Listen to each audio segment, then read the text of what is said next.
Maranata, conquistadores y líderes. Maranata, mi guía mayor. Cristo viene, ¿verdad? Cristo viene. Sí. Muy bien. Estamos muy contentos de que se estén conectando. La verdad es que esta es nuestra primera especialidad que vamos a dictar por esta vía. Esperamos que tengan sus lápices y cuadernos a mano para que tomen apuntes. Se va a estar pasando una diapositiva que posterior a esta reunión se va a subir a las redes sociales y se va a compartir también para que ustedes puedan tenerla. Están todas las preguntas relacionadas a la especialidad de bioseguridad. Esta especialidad la va a dictar nuestra líder Rocío. Salúdenla, por favor. Ya, ella es especialista en el tema, está dispuesta a aclararnos todas nuestras dudas y obviamente a dejarnos súper preparados en esta nueva especialidad que tras la contingencia se ha dictado como nueva por la División Sudamericana. Para comenzar, vamos a orar, así que les voy a pedir que inclinen su rostro para orar. Querido Padre que estás en el cielo, te damos muchas gracias, Señor, porque tú nos das esta oportunidad. Porque a pesar de las circunstancias que se están viviendo, Señor, en el mundo entero, tú nos has permitido, Señor, conectarnos a través de la tecnología para que podamos realizar estas cosas, Señor, y aprender un poco más de cuidados y también de tu palabra. Te pedimos que nos acompañes y que guíes a Rocío, Señor, en todo lo que hoy día nos va a enseñar. Te damos gracias por esta oportunidad. Bendice a cada una de las personas que se están conectando. Te lo pedimos en el nombre de Jesús. Amén. Amén. Bien, vamos a dejar con ustedes a Rocío, quien va a impartir la especialidad de bioseguridad. Hola conquistadores, vengo acá a presentar una nueva especialidad de bioseguridad. Mi nombre es Rocío Arévalo, yo soy laboratorista clínico y comencemos a favor del tiempo. Vamos a empezar con unas definiciones básicas, principalmente esto. Vamos a comenzar con la primera definición. ¿Qué significa aerosol? Aerosol, para que entiendan, son partículas en suspensión en el ambiente, pueden ser líquidas o gaseosas. Como ejemplo que les puedo dar, la más común son los estornudos o el toser, que uno emite partículas al hablar, y esas son las partículas en suspensión que se le da la definición a aerosol. Ya como segunda definición, nosotros tenemos los agentes de riesgo. El agente de riesgo es un agente que al exponernos a este agente nos ocasiona un daño a nuestra salud. ¿Ya? Como ejemplo puede ser lo que estamos viendo hoy en día, COVID-19, que es un virus, o como otro ejemplo que también podemos tener, que sea un agente de riesgo, la radiación, que igual ocasiona daño a nuestra salud. ¿Ya? La tercera definición significa bioseguridad. ¿Qué significa bioseguridad? Como explica la palabra, bio significa vida y seguridad es protección a las personas. Quiere decir que es un conjunto de medidas para proteger al personal, a la persona individual o a la comunidad. Ya más que nada es eso, bioseguridad, para tu protección y la protección del resto de personas. Ya como cuarta definición, nosotros tenemos material biológico.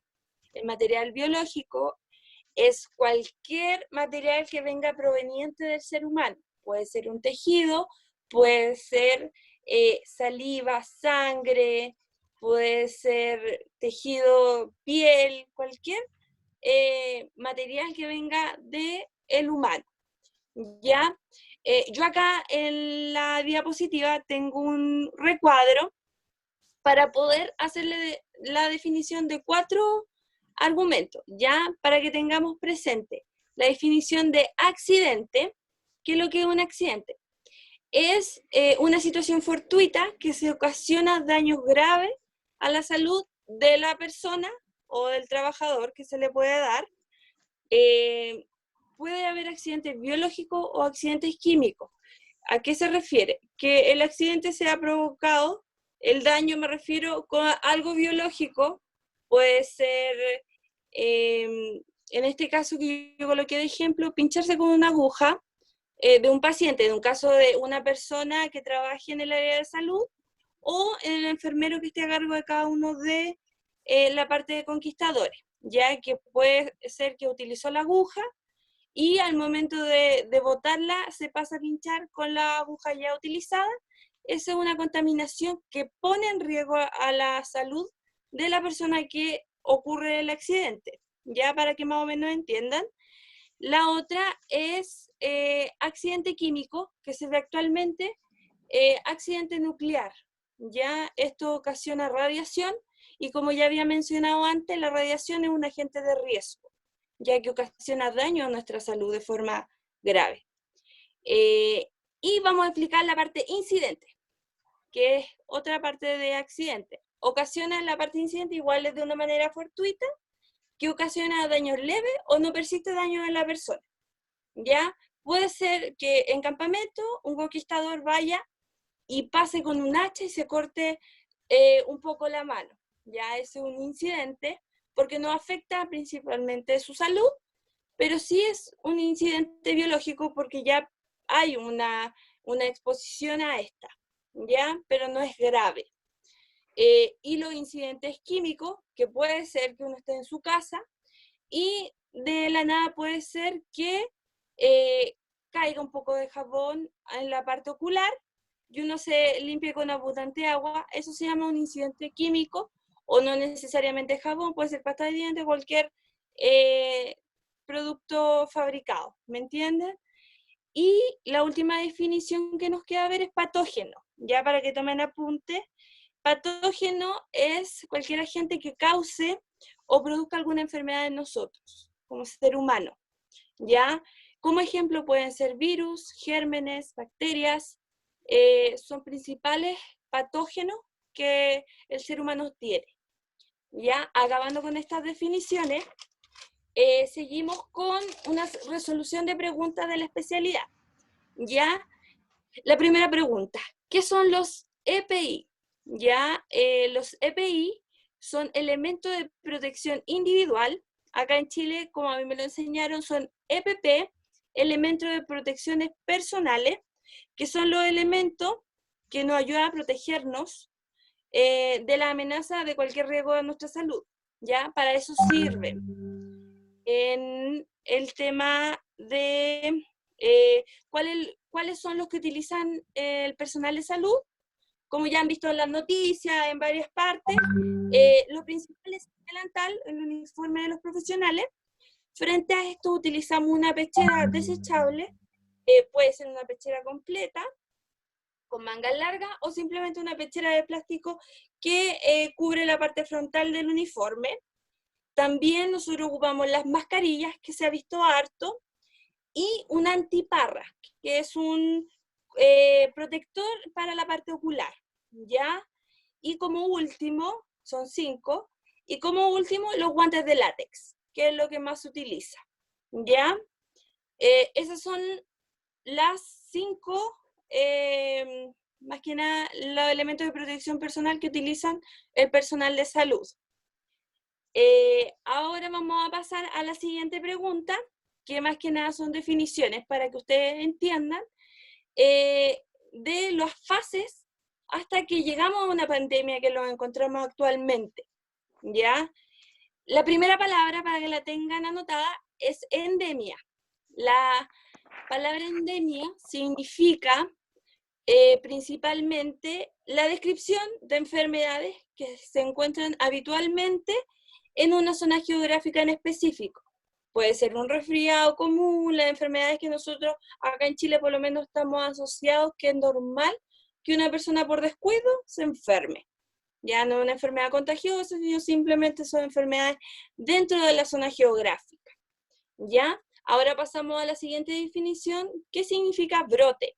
Ya, el brote es la aparición de 2 o más personas de una enfermedad contagiosa que estén con esa enfermedad, ya, en un mismo lugar, tiempo o zona geográfica, o ciudad o hospital.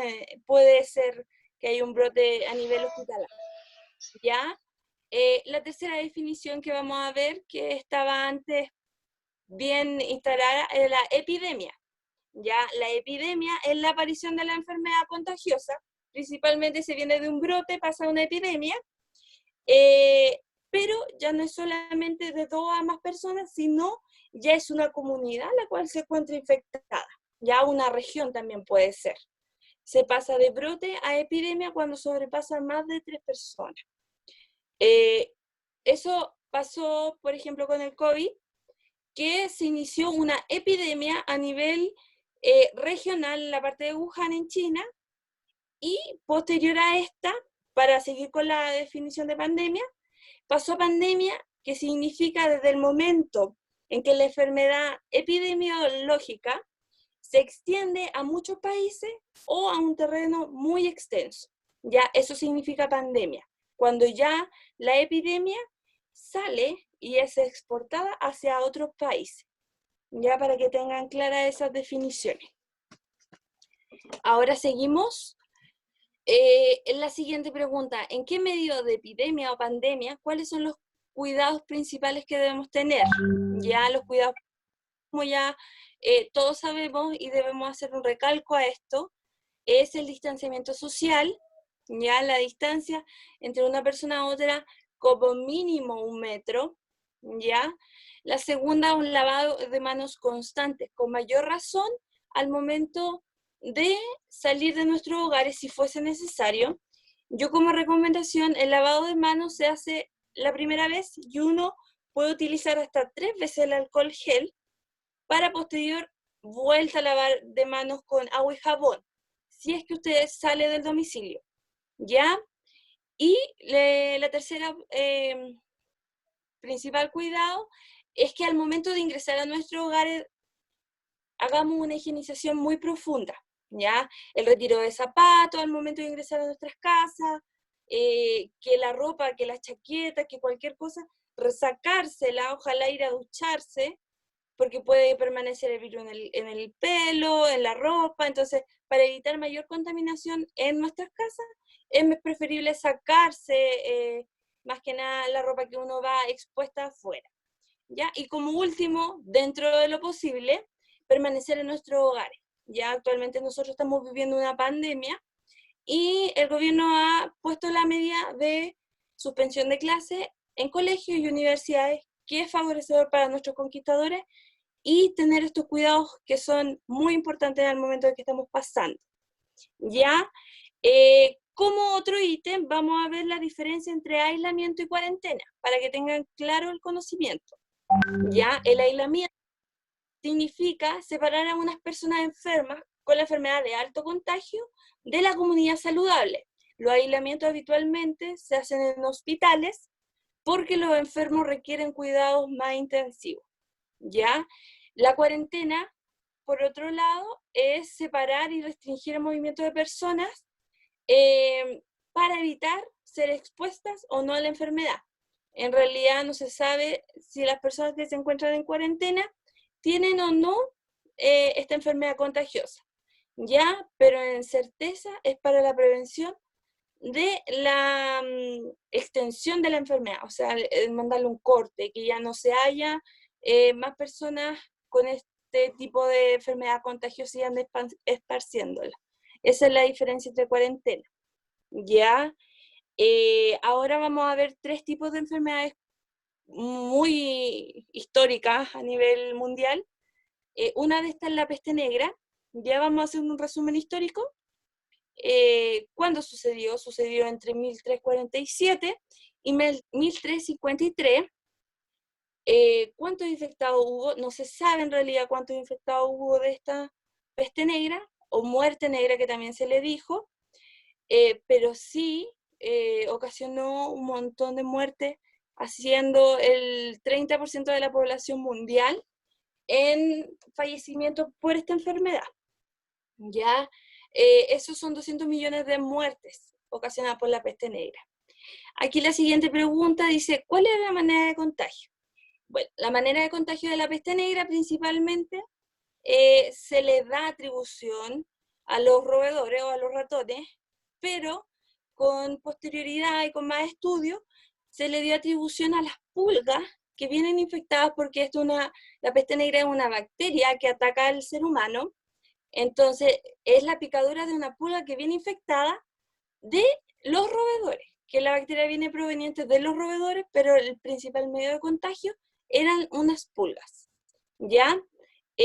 ¿Cuáles eran los síntomas? Los síntomas de la fiebre, bueno, de la peste negra, fiebre muy alta, llegamos a los 40 grados, tos con sangre, sangrado nasal u otro orificio, sed muy aguda, que mucha seca de boca, mancha de la piel azules o negra. Esto significa que se le formaban pequeñas hemorragias en la piel, que eso causaba los colores azules y negros. Y como última y más importante era la aparición de bubones, ¿ya? La aparición de bubones, ¿qué es lo que era? Era la inflamación de nódulos linfáticos. Los nódulos linfáticos es como nuestra defensa de nuestro cuerpo que llegaban a inflamarse. Nosotros la contamos, las principales más que nada, en las partes axilares y en la parte baja de los muslos, ¿ya? En la parte interna de los muslos, donde nosotros ahí tenemos nódulos y eso se inflamaba, y en ciertas ocasiones cuando ya la infección era mucha,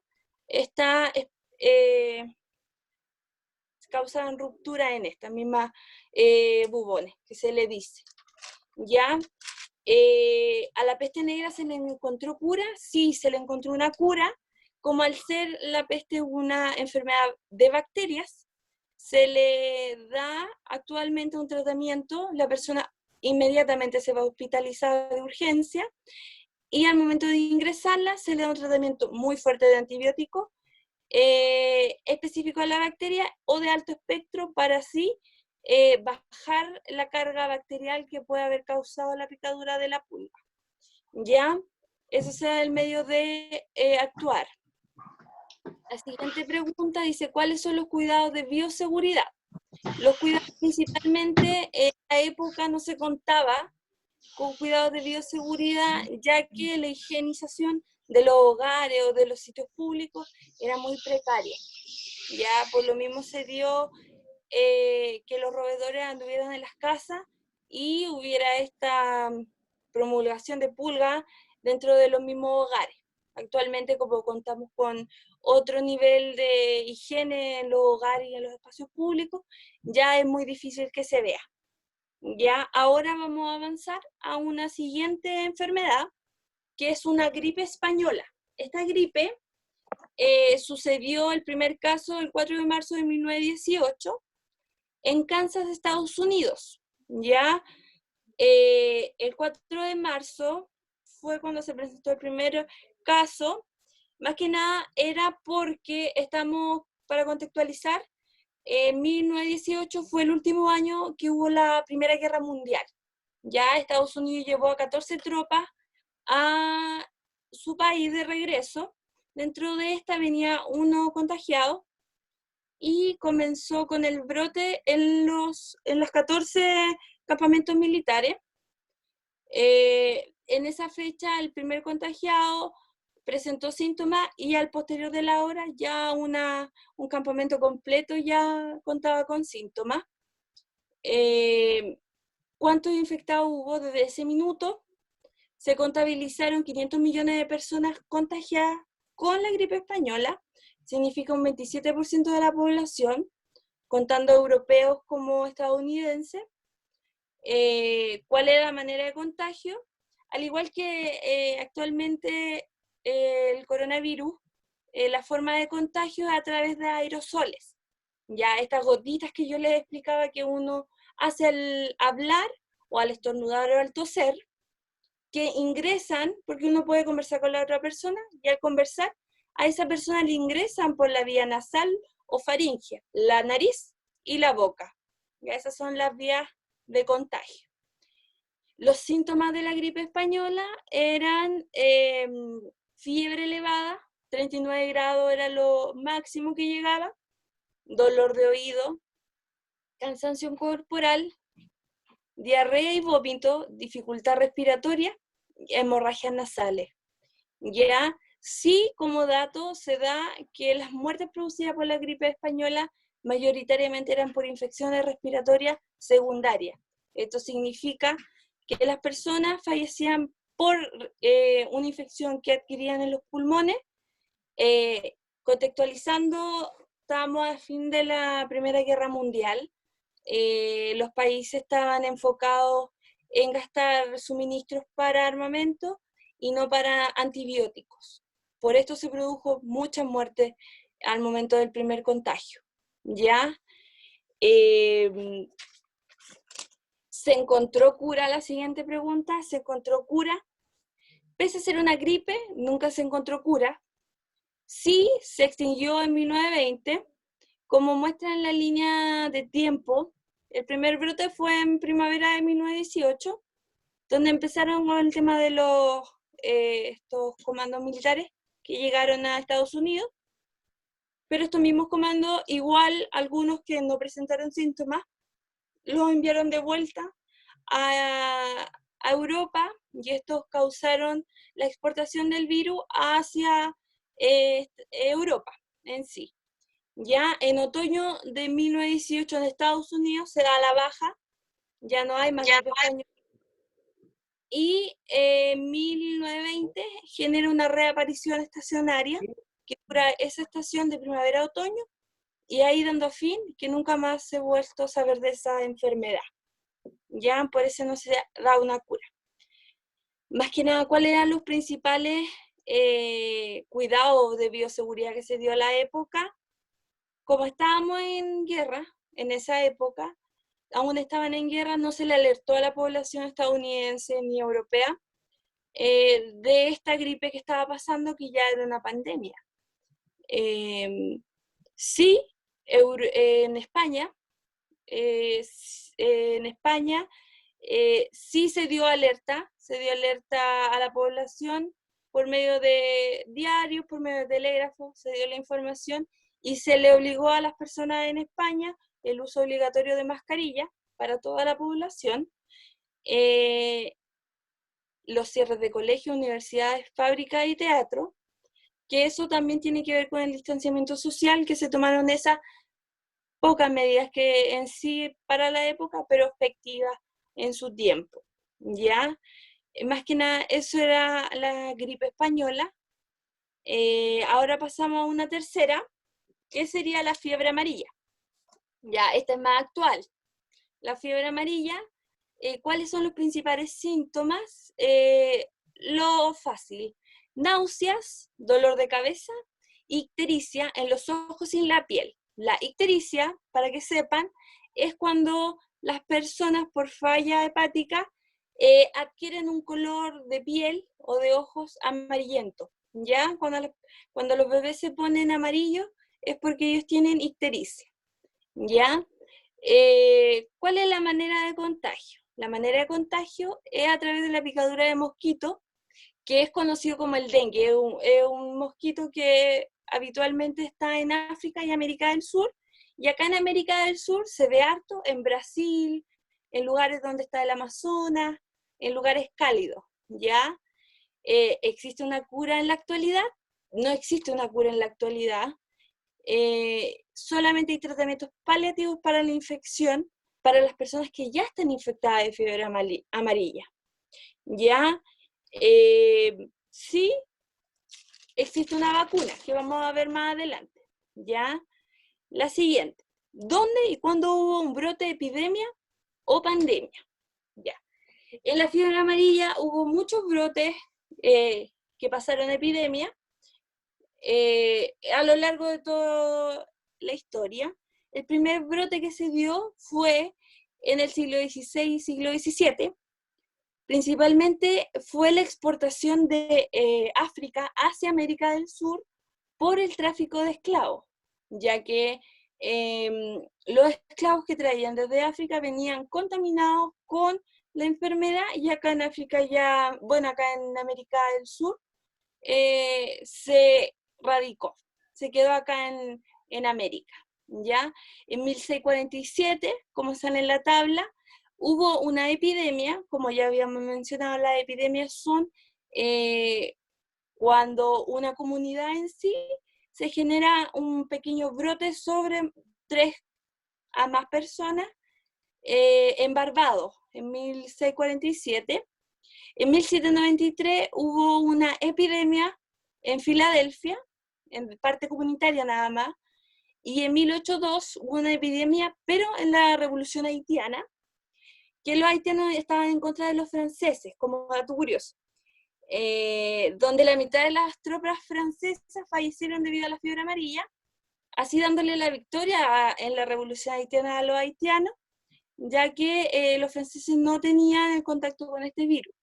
En cambio, habían haitianos que habían ya sido infectados y inmunizados al momento de que uno adquiere la enfermedad. Uno posterior de esa enfermedad, una vez ya superada, uno se inmuniza. En este caso para la fiebre amarilla. Ya en 1821 se genera una epidemia en Barcelona, muy pequeña, que se anota dentro del cuadro. Y posterior, ahora en la actualidad, el 2016 y 2017, en el periodo de el periodo de julio del 2016 hasta marzo del 2017, se genera un brote en Brasil, principalmente en Sao Paulo y Río de Janeiro, y se le da al inicio de la vacunación al momento de ir a Brasil. Igual se volvió por tema ocasional, estacional, la epidemia en Brasil nuevamente en julio de la misma fecha, en 2018, y en marzo del 2019, que fue actualmente el alza del brote, ¿ya? Esas serían como las fechas más importantes, ¿ya? ¿Existe prevención para esta enfermedad? Sí, existe una prevención súper buena, que es una vacuna que sirve para inmunizar a las personas que deseen prevenir ser infectados por este virus. Se le exige estas vacunas también a las personas que quieren ir, en este caso a Brasil. Se les solicita que sean inmunizados para poder acercarse al país y no ser afectados por esta fiebre amarilla. ¿Cómo funcionan las vacunas? Bueno, las vacunas, dentro de sí, es que traen un virus atenuado, en este caso el virus de la fiebre amarilla, está atenuado. ¿Qué significa? La palabra atenuado significa que el virus duerme en la vacuna. No significa que se pueda activar, sino simplemente está durmiendo y no se va a volver a despertar. ¿Para qué se utiliza este virus? Se utiliza para que al momento de nosotros ser vacunados, el material genético, que el cuerpo lo pueda reconocer, ¿ya? Para que el cuerpo reconozca el virus y al momento de ser contagiado, entre paréntesis, el cuerpo ya haya reconocido el virus y tenga manera de destruirlo, ¿ya? La vacuna en sí, se recomienda la vacuna de la fiebre amarilla, revacunarse cada 10 años, para que así el cuerpo cada 10 años vaya reconociendo nuevamente al virus y así hacerse más inmune, ¿ya? La siguiente pregunta, ¿cuál es la importancia de tener nuestras vacunas al día? Bueno, de acuerdo a la Organización Mundial de la Salud, las vacunas evitan desde 2 a 3 millones de muertes por la utilización de estas vacunas. Así evitamos la protección de la comunidad y mucho tiene que ver con la prevención. En la salud se busca mucho la prevención antes de la cura de la enfermedad. Ya, por eso las vacunas son tan importantes de proveer. Así no hay que pasar la enfermedad y simplemente evitamos todo el tema del manejo del tratamiento de antibióticos, el tratamiento paliativos que puedan causar todas las distintas enfermedades que nosotros ya hemos estado vacunados por el colegio o posterior. ¿Ya? Ahora viene un video súper breve sobre la demostración del lavado de manos, ya para que tengan atención y ojo cómo se lavan las manos correctamente, ¿ya? Así que aquí los dejo con el video.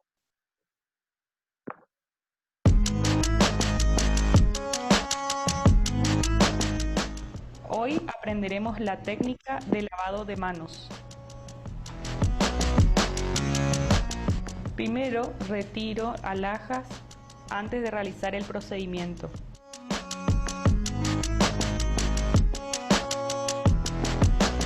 Abrimos el grifo Se moja las manos, aplica la cantidad necesaria de jabón y cubre ambas manos. Se frota las palmas de las manos entre sí, entre 3 y 4 veces. Se frota la palma de la mano derecha sobre el dorso de la mano izquierda, entrelazando los dedos y viceversa. Se frota la palma de las manos entre sí con los dedos entrelazados.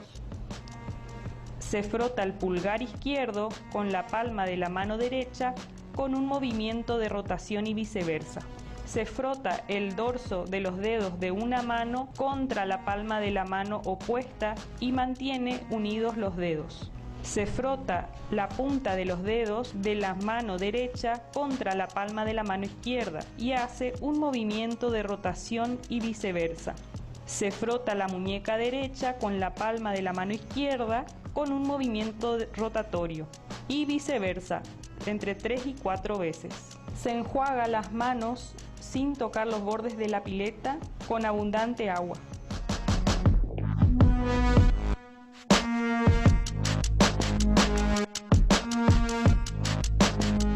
Se seca las manos con toallas de papel y utiliza esa misma toalla para cerrar el grifo.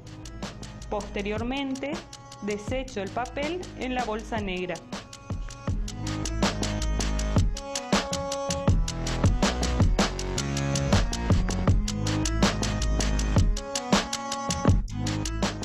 Manos limpias Ya.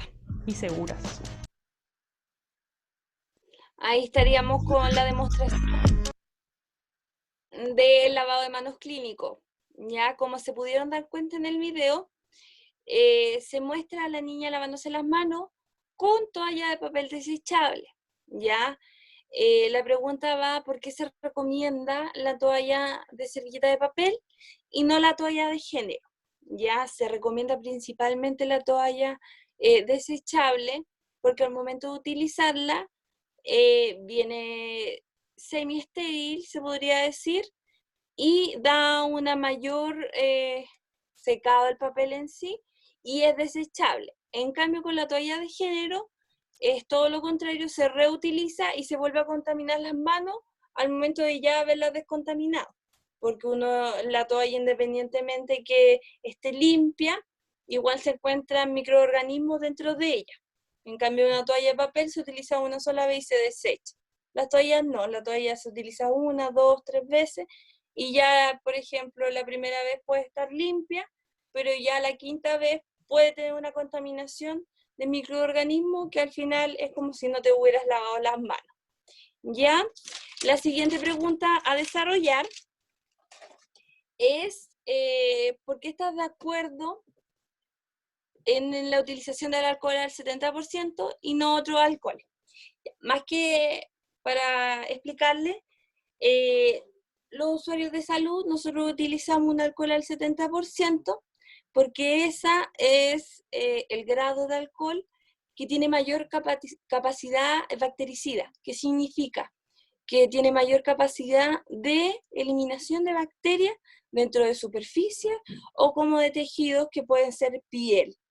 Ya esto da un 90% de desaparición de bacterias o cualquier material que pueda permanecer en la piel o la superficie.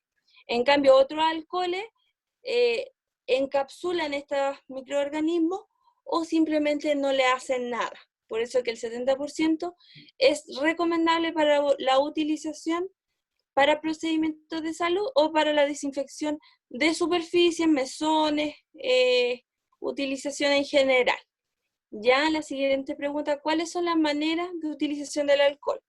Principalmente para el uso de enfermería se utiliza con una torula de algodón,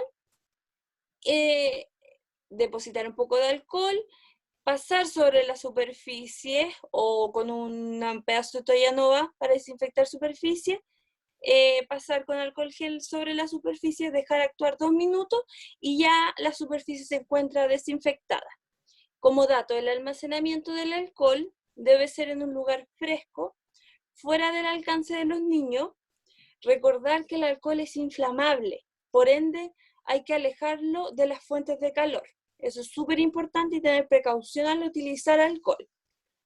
¿Ya?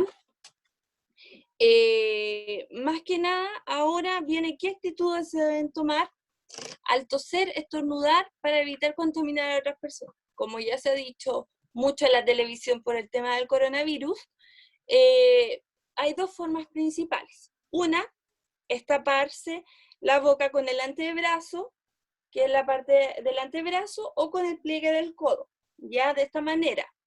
La otra forma es taparse la boca con un pañuelo desechable de papel y una vez ya estornudado o toser frente al papel, este se elimina de forma inmediata alguna basura con tapa, ojalá.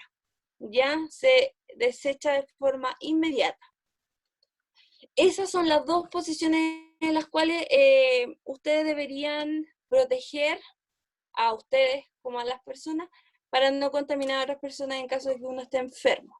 Y ahora vienen dos preguntas que la guía mayor Ángela va a seguir con la presentación. ¿Ya? Damos muchas gracias a Rocío, ¿verdad? Vamos a enviar un link nuevo, ya que el tiempo es súper cortito en Zoom, no tenemos la cuenta premium, así que vamos a enviarles un link nuevo para terminar esta especialidad con las últimas dos preguntas que nos hace la especialidad de bioseguridad. Conéctate ahora.